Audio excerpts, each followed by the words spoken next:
2025 లేదా 26లో డిగ్రీ లేదా బీటెక్ చదివారా? సాఫ్ట్‌వేర్ జాబ్ కోసం ఎదురు చూస్తున్నారా? అయితే కోడ్ జ్ఞాన్ 100 డేస్ కోర్సులో చేరండి, జాబ్ సాధించండి. మిత్రులందరికీ నమస్కారం. ఫ్రెండ్స్, ఇంతకుముందు చాలా విషయాల మీద మనం న్యాయ సలహాల కోసం నాగేశ్వరరావు పూజారి గారితోటి మనం ఎన్నో విషయాల మీద డిస్కస్ చేయడం జరిగింది.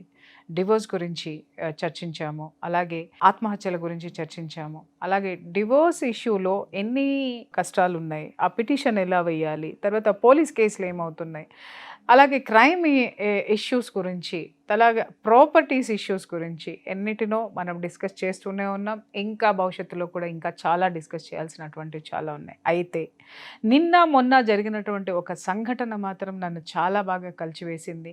దాని తర్వాత నాకు వచ్చినటువంటి కొన్ని ప్రశ్నలకి సమాధానము వెతకాల్సినటువంటి అవసరం ఉండి, ఆ ప్రశ్నలకి సమాధానము ఇక్కడ ఎవరు చెప్తారా అని నాకు ఒక ఆలోచన వస్తే న్యాయస్థానం చెప్పాల్సినటువంటి అవసరం ఉంది. కానీ ఆ న్యాయస్థానం ఏ విధమైనటువంటి ఆలోచనతో ఉంటుంది, అక్కడ ఎలాంటి సమాధానం అనేది దొరుకుతుంది తెలుసుకోవాలంటే ముందు మనం ఇష్యూ గురించి మాట్లాడాలి. ఆ ఇష్యూని సార్ తోటి మాట్లాడదాం. మన ముందు నాగేశ్వరరావు పూజారి గారు, అడ్వకేట్ గారు ఉన్నారు, వారితోటి మాట్లాడదాం. సార్ నమస్తే. సార్, రీసెంట్గా నేను ఒక 2 days బ్యాక్ ఒక వార్త చూశాను. నిజంగా మనసు కలిచివేసినటువంటి దృశ్యం ఏంటి అంటే, ఒక 90 years అండి, ఒక ముసలాయన, ఆయనకి భార్య, 4 పిల్లలు, సంతానము. 90 సంవత్సరాలు వచ్చినాయి, భార్య చనిపోయింది, ఆయన ఒంటరిగా మిగిలిపోయాడు. ఆయన్ని ఎట్లా అయినా ఆడవాళ్ళు ఒంటరిగా ఉండగలుగుతారేమో కానీ మగవాళ్ళు ఉండడం అనేది చాలా కష్టమవుతుంది సార్. అది మీకు తెలియని విషయం కాదు. అతను ఉన్నటువంటి 4 కొడుకులు కూడా అతని పోషణార్థము, పోషణ ఎవరు తీసుకోవాలి అనడానికి 4 కొడుకులు వంతులు వేసుకున్నారు. ఒక నెల, ఒక 20 రోజులు, ఒక 6 నెలలో, ఎంతో 4 దగ్గర, ఏ ఒక్కరి దగ్గర కాదు సార్, 4 కలిసి ఒకరి దగ్గర కాదు, 4 కలిసి తీసుకున్న నిర్ణయం ఒక్కొక్కరి దగ్గర కొంతకాలం ఉండాలి అని. అయితే ఆ 90 సంవత్సరాల ఆ వృద్ధుడికి ఏమనిపించిందో సార్. ఎందుకనంటే అతను ఉన్న ఊర్లో 90 ఏళ్ళ అనుబంధం ఉంది. ఆ ఊర్లో ఉన్నటువంటి ప్రతి చెట్టుతో, ప్రతి పుట్టతో, ప్రతి వ్యక్తితోటి, ప్రతి వ్యవహారంతో అతను అనుసంధానమై ఉన్నాడు. అలాగే ఈ వివాహ వ్యవస్థ అనేది ఎందుకు ఉంది సార్? మన యొక్క సమాజంలో ఒక కట్టుబాటు. రెండవది, పిల్లలు అనేటటువంటి అంశం వచ్చేసరికి వృద్ధాప్యంలో మనకి ఆసరా కోసం అనే కదా సంతానం అనేది ఉంది. అటువంటి వివాహ వ్యవస్థలో ఉన్న తాను ఉండి తన సంతానానికి జన్మనిచ్చి వృద్ధాప్యంలో తనకి సహాయం అవుతారనుకున్నటువంటి కొడుకులు ఆ విధంగా తనను పోషించాల్సి వచ్చేసరికి ఆ ఊరు నుంచి వాళ్ళు ఎక్కడున్నారో తీసుకెళ్లడం, తలా ఒకళ్ళు పంచుకోవటం అతనికి బాధ అనిపించి ఉండొచ్చు. రెండవది, 4 కొడుకుల్ని ఒక వ్యక్తి తండ్రిగా తను పోషించడానికి ఎప్పుడు కష్టం అనిపించలేదు. కానీ 4కి ఒక తండ్రిని పోషించడం అనేది కష్టమైంది.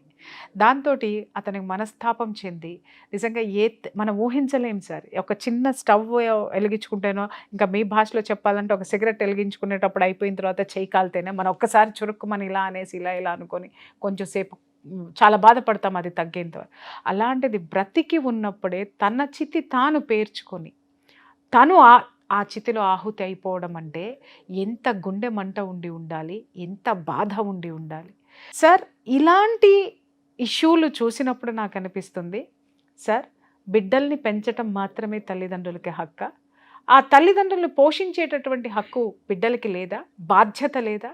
న్యాయస్థానము పిల్లలు కనుక పెద్దవాళ్ళు విడిపోయినప్పుడో చనిపోయినప్పుడే కస్టడీకి తల్లికో తండ్రికో బాధ్యతగా అప్పచెప్తుంది.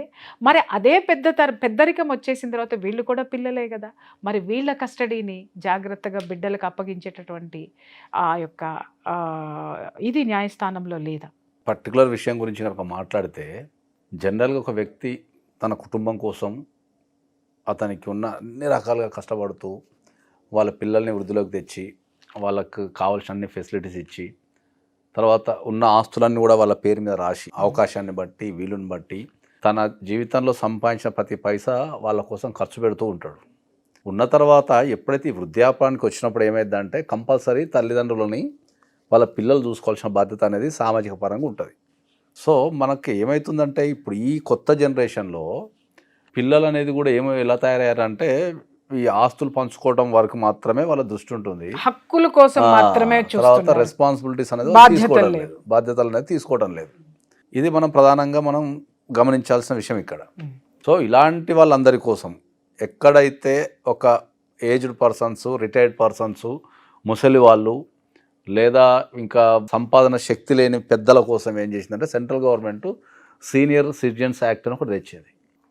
ఓకే, ఆ సీనియర్ సిటిజన్స్ యాక్ట్ ప్రకారం ఏంది అంటే ఒక వ్యక్తి, ఒక కుటుంబంలో ఉన్న ఒక పెద్ద మనిషి కావచ్చు, వాళ్ళ భార్య కావచ్చు, ఎవరైతే ఒక ఇద్దరు వ్యక్తులు కానీ ఒక వ్యక్తి కానీ ఏ కారణం చేతనైనా వాళ్ళ కుటుంబ సభ్యులు పట్టించుకోకపోతే వాళ్ళ కుటుంబ సభ్యుల మీద కేసు వేసి వాళ్ళ దగ్గర నుంచి తగిన పరిహారం పొందే హక్కు దాంట్లో చాలా స్పష్టంగా నిర్వచించడం జరిగింది. ఒక తండ్రిని ఒక కొడుకు పట్టించుకోవడం లేదనుకుందాం, అతడు నిరభ్యంతరంగా ఆ చట్టం ప్రకారం ఏంటంటే అతని నుంచి మెయింటెనెన్స్ కోరే హక్కు ఉంటుంది. ఓకే, కొన్ని సందర్భాలలో కూడా ఈ మధ్య కాలంలో ఏంటంటే పైసలు ఇస్తున్నారు కానీ గౌరవం ఇవ్వటం లేదు. ఓకే, 10,000, 20,000, 50,000 పైసలు ఇస్తున్నారు కానీ గౌరవం ఇవ్వటం లేదు. అట్లాంటి వాళ్ళకు కూడా గౌరవంగా జీవించే హక్కు కోసం కూడా ఆ చట్టం కింద మనం అప్లై చేసుకోవచ్చు. Yes, definitely. నిజంగా అభినందించదగ్గ విషయం. ఇక్కడ ఇంకోటి మనం ప్రధానంగా గమనించాల్సిన విషయం ఏంటంటే ఈ కుటుంబ సభ్యులు అంటే ఎవరు అనేది క్వశ్చన్ వస్తుంది. అతడు బిడ్డల మీద వేసుకోవచ్చు, అల్లుల మీద వేసుకోవచ్చు, కొడుకు మీద వేసుకోవచ్చు, కోడళ్ళ మీద వేసుకోవచ్చు, గ్రేట్, అందరి మీద వేసుకోవచ్చు. ఎవరైతే ఇతనికి ఎవరైతే రిలేటెడ్ ఉన్నారో వాళ్ళందరి మీద, రక్త సంబంధం మీద కానీ లేకపోతే ఫస్ట్ రిలేషన్షిప్స్ అంటారు, అంటే మన నెక్స్ట్ జనరేషన్ లో వచ్చే వాళ్ళని కానీ ఎవరినైనా కూడా వాళ్ళ మీద కేసు వేసుకొని వాళ్ళు గౌరవంగా జీవించే హక్కు. ఓకే, తర్వాత వాళ్ళ దగ్గర నుంచి కావాల్సిన మెయింటెనెన్స్, బతకడానికి ఏదైతే మెయింటెనెన్స్ కావాలో, మెడిసిన్ కావచ్చు, షెల్టర్ కావచ్చు, ఇంకా ఇతర అంశాలన్నీ పొందే హక్కు అనేది ఉంది. అయితే ఇక్కడ ఒక్క విషయం సార్, ఇప్పుడు మీరు కోర్టుకు వెళ్ళొచ్చు, ఇవన్నీ తెచ్చుకోవచ్చు. ఆ వయసులో ఉన్నటువంటి వ్యక్తులు కోర్టును అప్రోచ్ అయితే ఎంత కాలానికి తీర్పు వస్తుంది? తిరిగేటటువంటి ఓపిక ఉంటుందా? ఇంకొకటి, అసలు మార్గం ఏంటి? అదే జనరల్గా ఎప్పుడైనా ఏమైందంటే మనకు కోర్టుకి ఇట్లాంటి విషయాలలో కోర్టుకు వెళ్ళినప్పుడు స్పీడీ డిస్పోజలే ఉంటుంది. ఓకే, ఎందుకంటే ఆల్రెడీ అది సీనియర్స్ కోసం పెట్టిన యాక్ట్ కాబట్టి వాళ్ళని కోర్టు తిప్పాలనే ఉద్దేశం అనేది ఎప్పుడు ఉండదు. ఓకే, కాబట్టి అది ఇమ్మీడియట్లీ డిస్పోజ్ చేసే అవకాశమే ఉంటుంది. అంటే ఎంత మినిమం యావరేజ్గా ఇప్పుడున్న పరిస్థితుల్లో అయితే 2 to 3 months డిస్పోజ్ చేసేస్తున్నారు. వెరీ గుడ్ అండి, చేసేస్తున్నారు. Maximum 6 months based on the court దాన్ని ఉన్న ట్రాఫిక్ని బట్టి, కోర్టులో ఉన్న కేసెస్ని బట్టి అనేది జరుగుతున్నది. ఓకే, ఈ చట్టంలో ఉన్న ప్రధాన అంశం ఏంటంటే, ఈ చట్టంలో ఉన్న ఒక బ్యూటిఫుల్ అంశం ఏంటి అంటే వాళ్ళు బతుకున్నప్పుడు కొన్ని సందర్భాల్లో జనరల్గా ఏం జరుగుతుందంటే, ఇప్పుడు ఒక తండ్రికి పొలం ఉండొచ్చు, ఒక ఇల్లు ఉండొచ్చు, తన జీవితకాలంలో సంపాదించిన ఇల్లు ఉండొచ్చు, పొలం ఉండొచ్చు, ఇతర ఆస్తులు ఉండొచ్చు, ఏమైనా ఉండొచ్చు. ఒక తల్లికి కూడా బంగారం ఉండొచ్చు, లేకపోతే పుట్టింటి నుంచి వచ్చిన ఏమన్నా పసుపు కుంకుమలు కానీ, ఇంకేమైనా వ్యాపకాలు కానీ, షేర్స్ కానీ, ఇవన్నీ ఉండొచ్చు. వీళ్ళు ఏం చేస్తారంటే ఎదిగే క్రమంలో, అంటే పిల్లలు ఎదిగే క్రమంలో వాళ్ళ బిజినెస్ కోసం అని కావచ్చు, లేకపోతే వాళ్ళ గౌరవం కోసం ఒక ఇయ్యాలని కావచ్చు, వాళ్ళు ఇల్లు కట్టుకోవడానికి కావచ్చు, ఇవన్నీ డిస్పోజ్ చేసి వాళ్ళకి ఇస్తూ ఉంటారు. లేదంటే ఉన్న ఆస్తులను వాళ్ళ పేరు మీద రాస్తుంటారు. అవును, కొందరు ప్రేమతో రాయించుకుంటారు, కొందరు భయపెట్టి రాయించుకుంటారు, కొందరు అవసరం కోసం కూడా రాయించుకుంటారు.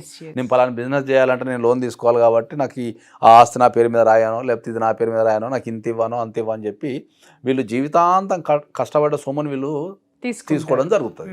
తీసుకున్న తర్వాత వాళ్ళు ఏ పరిస్థితుల్లోనైనా వీళ్ళని మంచిగా చూసుకోకపోతే ఈ చట్టం కింద మళ్ళీ అవన్నీ బ్యాగ్ తెచ్చుకునే హక్కు ఉన్నది. అమ్మేసినా కూడా తెచ్చుకోవచ్చు. అవును, గిఫ్ట్ డీడ్ కింద కనుక ఇస్తే దాన్ని క్యాన్సిల్ చేసే అధికారం, గిఫ్ట్ డీడ్ అయితే క్యాన్సిల్ చేస్తారు. ఒకవేళ సేల్ డీడ్ జరగదు. చాలా తక్కువ సందర్భాలలో, అంటే 1-2% కుటుంబ సభ్యుల మధ్య. ఇప్పుడు మీకు ఒక విషయం చెప్తాను సార్, ఇక్కడ తెలివిగా కొంతమంది ఏం చేస్తారంటే, ఇప్పుడు పేరెంట్స్ పేరు మీద ఉన్నటువంటి ఆస్తుల్ని పేరెంట్స్ చేత అమ్మించేసి డబ్బు తీసుకెళ్తారు. అప్పుడు మనం మొదటి ఆప్షన్కి వచ్చేస్తాం, ఏది రికవరీ చేసుకోవచ్చు. రికవరీ వాడి దగ్గర ఏం లేదు, అది కూడా తిని తాగేసి, వాడి దగ్గర ఏమున్నా లేకపోయినా సచ్చుకుంటా కట్టాల్సిందే. కట్టలేని పరిస్థితుల్లో వాడు జైలుకి వెళ్ళాల్సిందే. అంతే. చూడండి అమ్మా, ఎన్ని ముఖ్యమైనటువంటి విషయాలు సార్ మనతోటి డిస్కస్ చేశారంటే చాలా క్లియర్గా ఉంది. ఇక్కడ చాలా మంది ఏమనుకుంటారు అంటే, కొడుకుల మీద అల్లుళ్ళ మీద కోర్టుకు వెళ్తే సమాజం మమ్మల్ని ఎలా చూస్తుంది, లేకపోతే చుట్టాలు మనల్ని ఎలా చూస్తారు, ఎందుకంటే మనకి శక్తి లేదు, మనకి తెలియదు అనుకునేటటువంటి ఈ క్వశ్చన్ మార్కులన్నీ, ఈ ప్రశ్నలు ఎంతమందిలో ఉన్నాయో వాళ్ళందరికీ కూడా సార్ ఒక క్లియర్గా ఒక సమాధానం ఏం చెప్పారు, చాలా క్లియర్గా చెప్పారు. 2 నెలల్లో మీకు తీర్పు వస్తుందని. ఇక్కడ మీరు మీరు కూడా నేర్చుకోవాల్సింది ఏంటంటే సమాజము పరువు అనేటటువంటి ఫాల్స్ ప్రెస్టీజెస్ ఫాల్స్ థింకింగ్లో కనుక మీరు ఉంటే ఇదిగో ఇప్పుడు ఆయన ఏదైతే చేశారో తన చితిని తానే నిప్పంటించుకొని అది ప్రాక్టికల్గా చూపించారు. కానీ మీరు ఏ స్టెప్పు తీసుకోకుండా ఇటు బిడ్డలకి దూరం అయిపోయి వాళ్ళ మీద చర్యలు తీసుకోకుండా వాళ్ళు చేసేటటువంటి ఇష్యూస్ అన్నిటి మీద కూడా మీరు బాధపడుతూ నిజంగా మీ మనసుని ఎన్నిసార్లు ఆ చితికి నిప్పంటించుకున్నారు, ఆ అగ్ని రగులుతో ఉంది మీ మనసులో. దాని ఫలితంగానే కదా మీకు వచ్చేటటువంటి ఆ యొక్క రోగాలు కానీ ఏవైనా కానీ. ఇక్కడ మీకు కూడా హక్కులు ఉన్నాయి. అలాగే బిడ్డలకి కూడా నేను చెప్తున్నాను ఏంటి అనంటే, దయచేసి మిమ్మల్ని కని పెంచి పోషించినటువంటి తల్లిదండ్రులు సాక్షాత్తు దైవ స్వరూపులు. కనీసం వాళ్ళని మీరు గౌరవం ఇవ్వండి. వాళ్ళకి కావలసినటువంటిది కనీసం వాళ్ళు మిమ్మల్ని తినడానికి, వాళ్ళు కట్టుకోవడానికి, ఉండడానికి తప్ప మిమ్మల్ని అడిగేటటువంటి అంత గొప్ప గొప్ప కోరికలు కోరతారని అయితే మాత్రం నేను అనుకోను. దయచేసి మినిమం ఫెసిలిటీస్ అయినా వాళ్ళకి ఇవ్వడం అనేది మీ విద్యుక్త ధర్మం. లేదు అనంటే మాత్రం మా దగ్గరికి ఎవరైనా సరే ఈ ఇష్యూ మీద మేము కోర్టుకు వెళ్ళదలుచుకున్నాము అనంటే మాత్రం మేము హెల్ప్ చేయడానికి సిద్ధంగా ఉన్నాం.